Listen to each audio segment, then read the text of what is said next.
वैशाख के महीने में पड़ने वाली एकादशी, चतुर्थी, प्रदोष,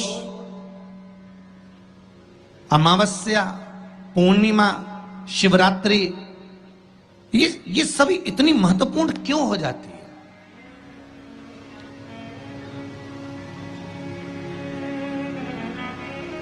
इसकी महत्वता इतनी प्रबल क्यों हो जाती है? किस लिए?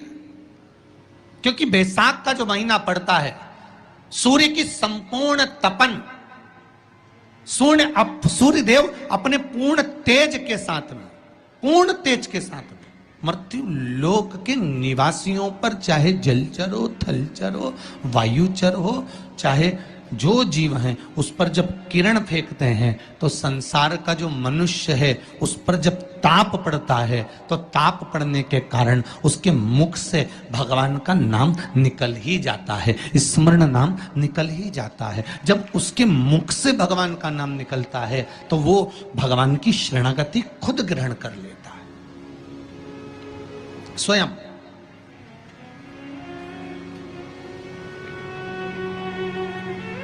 शरणागति ग्रहण कर लेना। एक महीने मासिक शिवरात्रि आती है, प्रत्येक महीने में शिवरात्रि आती है, और वो शिवरात्रि महीने में एक बार इसलिए आती है कि तुम अगर प्रतिदिन भगवान शंकर की आराधना नहीं कर सकते, प्रतिदिन अगर एक लोटा जल शिव को नहीं समर्पित कर सकते, शंकर को एक चावल का दाना भी अगर आप समर्पित नहीं कर सकते, एक बेलपत्र भी अगर मेरे ओघड़दानी भगवान शंकर को नहीं दे सकते, तो एक काम करो कि महीने में एक बार शंकर के मंदिर के सामने से भी निकल कर चले जाओगे तो तुम्हारा कल्याण हो ही जाएगा। इतना भी बहुत। अरे भाई, और बैसाख महीने की शिवरात्रि है, छोड़ना मती।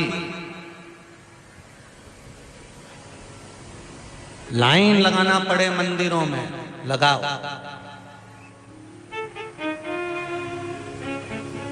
और प्रत्येक मंदिर का फोटो खींचकर अपने अपने फेसबुक, व्हाट्सएप, इंस्टाग्राम पे भी चढ़ाओ।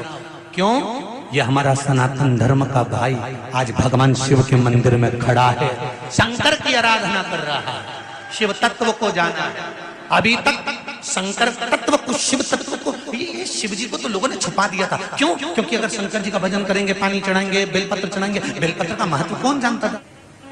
बैसाख की शिवरात्रि है, सुबह से लेकर, वैसे तो शिव जी के मंदिर में पट कपट और झंझट कुछ होती नहीं है, फिर भी आजकल कुछ नियम बना दिए गए हैं शंकर जी के मंदिर में कि इतनी बजे तक ही पानी चढ़ाओ।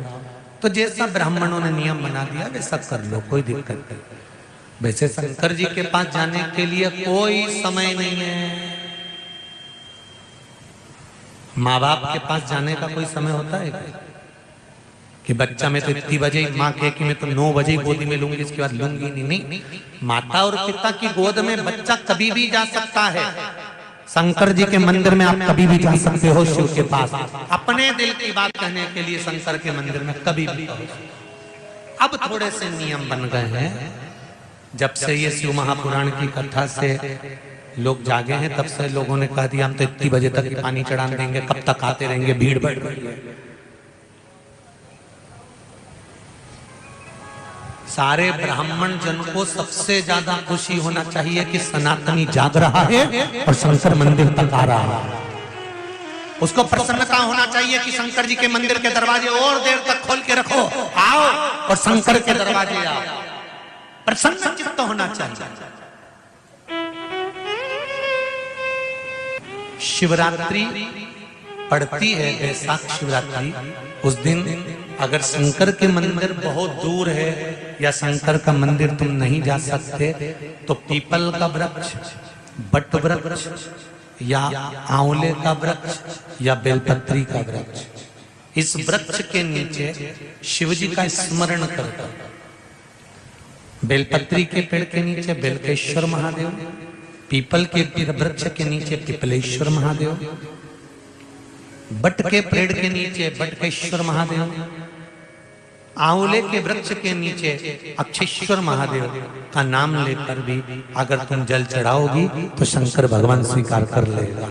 ये बैसाख की कथा कर रहा है।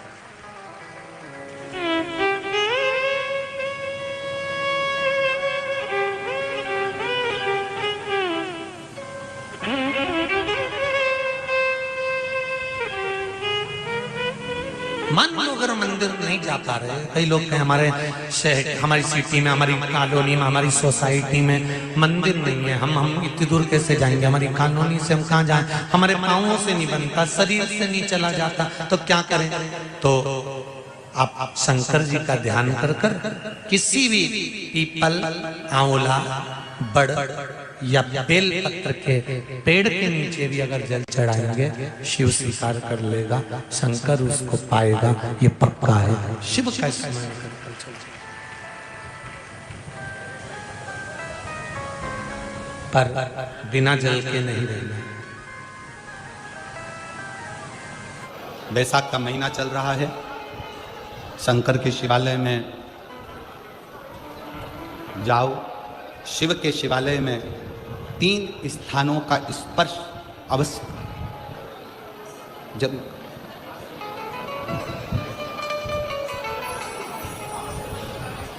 किसी मंदिर में शंकर जी के शिवलिंग को छूने नहीं देते, जैसे दक्षिण साइड में, साउथ में, तो अपने ही घर में जो शिवलिंग है उसके 3 स्थानों का स्पर्श अवश्य समझिए।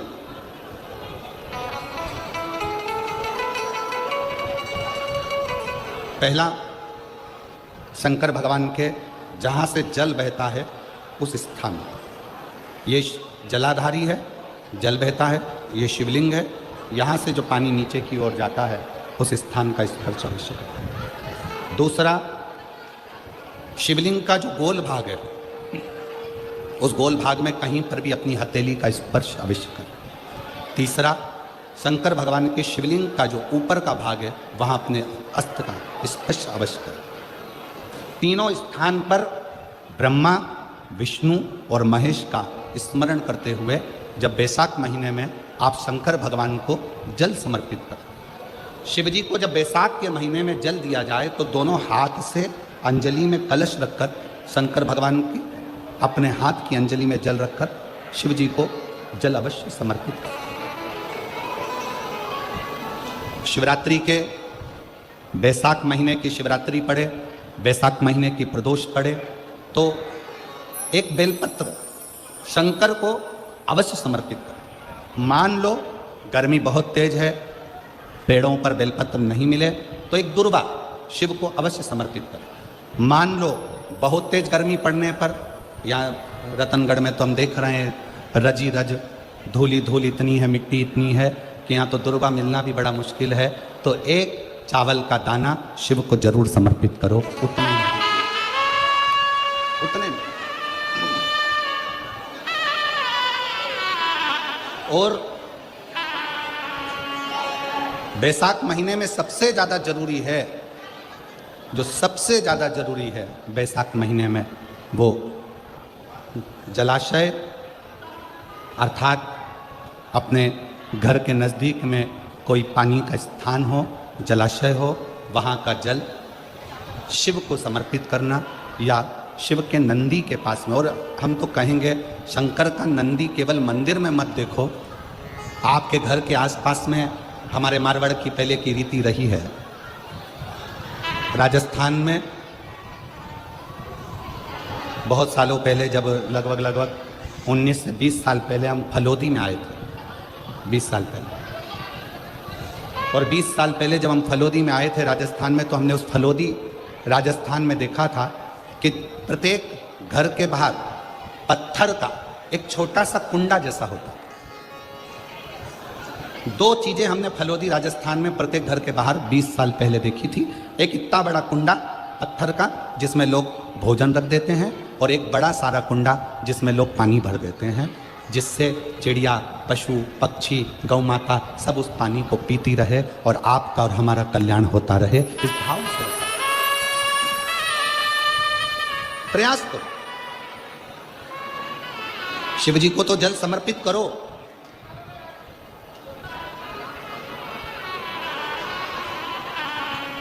साथ में कोई जीव का भी अगर कल्याण हो जाए आपके एक लोटा जल से, तो उसको भी करें, उसको भी करें।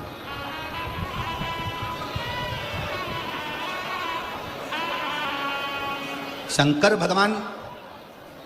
भगवान ओघड़दानी शिव, जिनका चढ़ा हुआ जल केवल मात्र स्पर्श, आचमन, दर्शन आपका और हमारा कल्याण कर देता। अपने दुख को, अपनी तकलीफ को, अपने कष्ट को किसी दूसरे के दरवाजे पर जाकर कभी मत करो, कभी मत।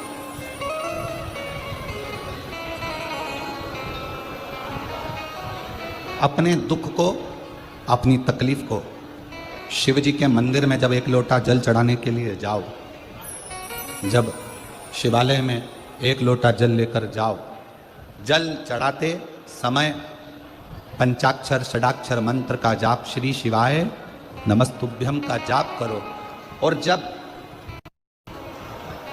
शिवलिंग जलाधारी, ये चरण जहाँ से पानी बहकर नीचे गिरता है, वहाँ अपने हाथ को लगाकर अपने दुख को, अपनी तकलीफ को शंकर के उस अशोक सुंदरी गणेश कार्तिकेय के स्थान का स्पर्श करते हुए बाबा से जरूर कहो कि जैसे ये तुम्हारी बेटी है उसी तरह मैं तुम्हारी बेटी हूँ, जैसे तुम्हारे ये बेटे हैं वैसे मैं तुम्हारा बेटा हूँ।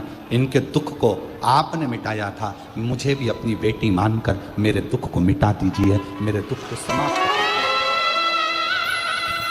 किसी से मत कहो पर शिव से कहो, शंकर से कहो।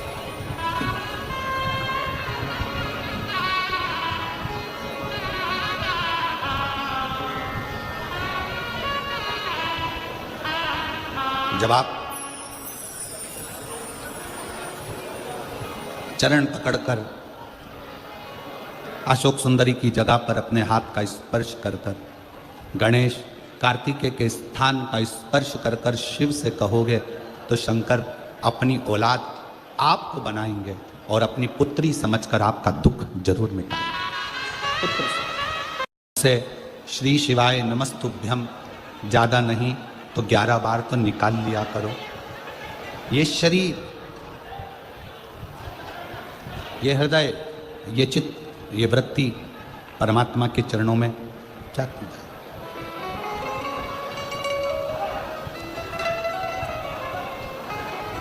दुख है ना, शिव से कहो। पुरुष में और स्त्री में एक बहुत बड़ा अंतर है। पुरुष में और स्त्री में एक बहुत बड़ा अंतर है। पुरुष एक कान से सुनता है, दूसरे कान से निकाल देता है। स्त्री दोनों कान से सुनती है, जुबान से निकाल देती है। पुरुष में और स्त्री में सबसे बड़ा अंतर यही है कि पुरुष यहाँ से सुनेगा, यहाँ से निकाल देगा, और स्त्री दोनों कानों से सुनकर मुख से निकाल देती है। शिव पुराण की कथा कहती है, अगर स्त्री को मुख से निकालना भी है सुनने के बाद, तो अपने पिता देवादिदेव महादेव के सामने जाकर निकाले तो बात शिव के पास। सबका किया है मेरा उद्धार कीजिए, हे त्रिपुरधारी, हे त्रिशूलधारी। आपने सबका कल्याण किया तो मैं कैसे रह गया। मेरा उघड़दानी, मेरा शंकर भगवान उसी को बुलाता है जिसकी झोली उसको खुशियों से भरना होता है। श्रवण किया था कि संकल्प आपका होता है और पूरा करने वाला देवादिदेव महादेव। कोई दूसरा नहीं पूरा करेगा, शिव।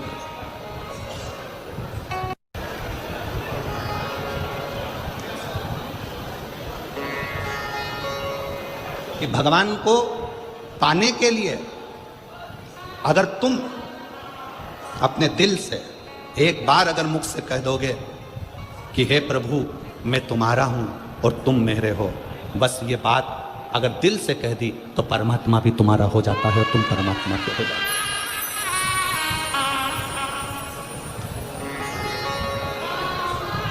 हो। जरूरी नहीं कि उपास करोगे तो भूखे रहना पड़ेगा। व्रती का मतलब क्या होता है? व्रती का मतलब क्या है?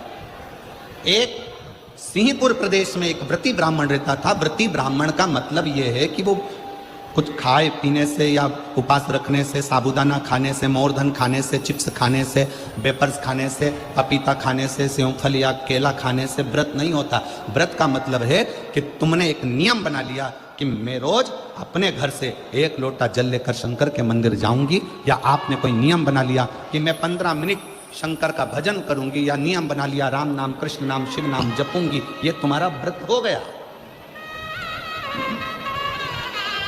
तुम व्रती हो गए। ये व्रत तुमने धारण कर लिया।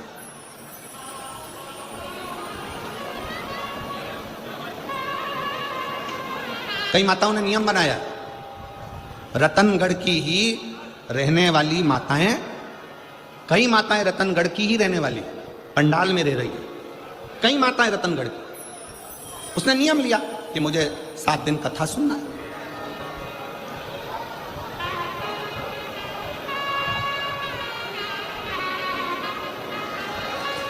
उसका नियम था, व्रती है। व्रत करने का मतलब यह नहीं है कि तुमने उपास करा, कुछ खाया पीना छोड़ दिया, कुछ खाना पीना छोड़ दिया तो भगवान तुमसे प्रसन्न हो जाएगा। शिव महापुराण की कथा कहती है, शंकर भगवान की कथा कहती है, यहाँ शिव पुराण कहती है कि आपका एक व्रत, कुछ भी अपनी जिंदगी में एक संकल्प, एक नियम ले लो, शिव पूरा कर देगा। व्रती हो गए। फिर एक निवेदन करूंगा, जीवन में अगर बहुत तकलीफ है, बहुत कष्ट है, आपको पहले भी कहा फिर कहते हैं, शिवरात्रि पड़ेगी।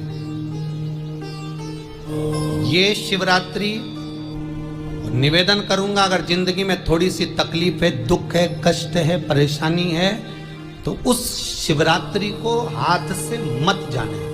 आपको पहले भी कहा कि क्या क्या वस्तु भगवान शंकर को हम रात्रि के समय पर चढ़ा दें, जिससे हमारा रोग समाप्त हो जाए, हमारी बीमारी समाप्त हो जाए, हमारे जीवन में सुख समृद्धि लक्ष्मी आ जाए। वो समर्पण का भाव। और शिवरात्रि आने में देरी है, आपके जीवन में बहुत कष्ट है, बहुत कष्ट।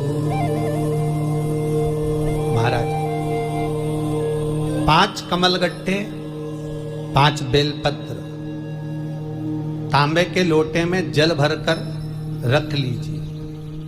सीधे हाथ पर उस कलश को रखो जिसमें 5 कमलगट्टे और 5 बेलपत्र रखिए। श्री शिवाय नमस्तुभ्यम शिव महापुराण का मूल मंत्र है, जैसे भागवत का मूल मंत्र है ओम नमो भगवते वासुदेवाय। शिव महापुराण का मूल मंत्र है श्री शिवाय नमस्तुभ्यम। इस मंत्र का 5 बार स्मरण कर कर आपको जो तकलीफ है उसको हृदय चित्त से धरकर मस्तक से कलश को लगाकर किसी एकांतेश्वर महादेव पर, एकांतेश्वर महादेव मतलब अपने गांव से, नगर से, शहर से जो बाहर खेड़े में हो, बिल्कुल बाहर, जिस शिवलिंग पर कोई पूजन करने ना जाता हो, एकांत में बैठे हो, जंगल में बैठे हो, कहीं किसी वृक्ष के नीचे विराजमान हो, ऐसे एकांतेश्वर महादेव पर अपनी कामना कर कर वो जल समर्पित कर दो। 1 बेलपत्र, 1 कमलगट्टा उठाकर अपने घर पर लेकर आ जाओ। जो तकलीफ बहुत ज्यादा हो रही है 5 दिन में आपको मालूम पड़ जाएगी, 5 दिन में अंतर आ जाएगा। शिव का अनुमोदन करो, शंकर का स्मरण करो। महाराज शिव का हो, शंकर का, मेरे बाबा विश्वनाथ का स्मरण करो, मिलेगा। फिर निवेदन करूंगा, ब्रह्मा ब्रह्मलोक में रहते हैं, भगवान विष्णु बैकुंठ में रहते हैं। मृत्यु लोक का अगर कोई देव है तो वो महादेव है। पृथ्वी का अगर कोई देवता है तो वो देव अधिदेव महादेव है। पर हमारी आदत है, हम पड़ोस की काकी आती है तो उसको प्रणाम करते हैं, मासी सास आती है तो उसको नमन करते हैं, चाची सास आती है तो उसको नमन करते हैं, और घर में सास बैठी रहती है उसको कभी नमन नहीं करते। आदत है ना हमारी। दूसरों को तो हम प्रणाम कर लेंगे पर घर की सास को नमन नहीं कर पाते। उसी तरह हम भगवान विष्णु का स्मरण कर रहे हैं, ब्रह्मा का स्मरण कर रहे हैं, सारे 33 कोटि देवताओं का स्मरण कर रहे हैं, पर भूलोक का इस देव अधिदेव महादेव का हम कितना स्मरण कर रहे हैं। हम तो भगवान शंकर के मंदिर में भी जाते हैं तो छल करते हैं। गए मंदिर में, वहां का लोटा उठा लिया, पानी भर लिया, शंकर जी को चढ़ा दिया। लोटा दूसरे का, पानी दूसरे का, मंदिर भी दूसरे, पानी दूसरे का, लोटा दूसरे का, शंकर जी पे चढ़ा रही। अगर शंकर को जल चढ़ाना है तो घर से लेकर जा, लोटा भी घर से लेकर जा। और अगर मंदिर का पानी लिया है, मंदिर का लोटा लिया है तो 1 रुपए लोटे का किराया, और 1 रुपए जो लाइट जली, पानी भरा जिस पुजारी ने, उसका 2 रुपया दान पेटी में डाल, तब जाकर तू शंकर को पानी चढ़ाएगी, तब शंकर उस जल को स्वीकार करता। किसी की लगी लगाई थाली मिल जाए पूजन की और तुम सिर पे पल्लू लेके कुंकू चावल रोली बोली सब चढ़ा दो, और बेचारी वो बाद में आए तो देखे तो यहाँ सब साफ, तो क्या भगवान स्वीकार करेगा? भगवान ऐसा स्वीकार नहीं करे। फिर निवेदन है, बरसाती मेंढक मत बनो रे, अच्छे से सेवा करो, थोड़ी करो पर अच्छी करो, घर से पानी लेकर किसी की लगी लगाई थाली में से कुंकू चावल चढ़ा दोगे तो कुछ मिलना है क्या? अरे बोलो तो। विष्णु पुराण में तो यहां तक लिखा है कि किसी का लगा हुआ दिया, किसी का दिया मंदिर के अंदर रखा था, तुमने अपना डब्बा खोलकर बत्ती निकाल कर उसके दिए में रख कर जला दी और सोच रही है कि मैंने खूब बड़ा काम कर दिया, तो उसका तो फल ही नहीं मिला। विष्णु पुराण कह रही है, खुद का दिया, खुद की बाती, खुद का दीप अगर जलाती तो फल मिलता। किसी मंदिर में तुम रोज डब्बी लेकर जाओ, बत्ती लेकर जाओ, मना नहीं है, पर उस मंदिर में पहले से 5 दिए, 7 दिए, 11 दिए तुम रखता रहो तो जलाओ। दूसरे के रखे हुए दिए में 50 बार बाती जला कराना, उसका कोई फल नहीं मिलने वाला, उसका कोई फल नहीं हमारा।